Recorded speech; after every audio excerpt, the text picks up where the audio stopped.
So spotting hidden hail damage on windows is an art that sets you apart from other contractors. These subtle signs can be the difference between missed opportunity and landing a high value project. Today, I'll teach you how to train your eye to catch what others overlook, and make sure you're equipped with the techniques to find those hidden issues. Let's jump in.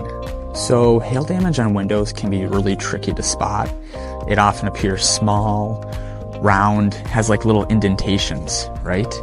So it's like a marble that has hit the surface. These marks are hard to see without the right light, and it's crucial to use the sun or a very high lumens flashlight to inspect the area thoroughly.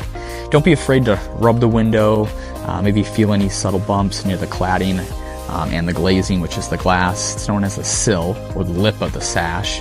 Sometimes looking up vertically, right at the window, the frame, it helps identify dents. It may show as like maybe oil canning, which is like a ripple effect. If there is rippling and it's consistent, it's likely oil canning and not damage. But if you do find individual dents without scratches, it could be hail damage. To clean the window and then shining a flashlight on it will help those ripples, you see those, come alive. Using railroad chalk lightly will help identify the opportunity. And here, I'll show you. So if you just wipe this area real softly with chalk, you can see there's indentations in these areas, right? That's areas where the cladding will tend to pull away. And what's nice is this window actually already has some silicone, which has been laid. So this window should hold up for a bit. But that damage does get called as hail damage. So sometimes using a wet wipe to clean the window, then it's shiny. Then you can use a flashlight to reveal the hidden indentations more clearly. For hands-on approach, I like to use railroad chalk to lightly highlight the surface. It can make those subtle dents definitely stand out. It's important really to check for signs of like the cladding separating from the glazing, or separation at the corners or miters of the sash.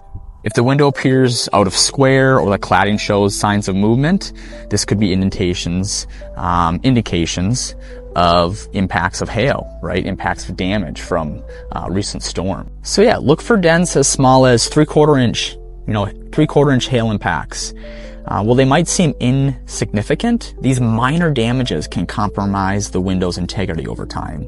4 or 5 years, water starts to get in between the cladding and the glazing, and then water tends to enter. So silicone, some type of repair to keep that cladding from being exposed, right? That wood being exposed to the rain, the cold, any type of exterior elements, right? So it's important to take time to visually inspect, right, the damage, but also just the performance and condition of the windows, and feel, each potential impact to make sure that you catch it, catch that with, any damage, right? Document it, take some photos, maybe videotape it.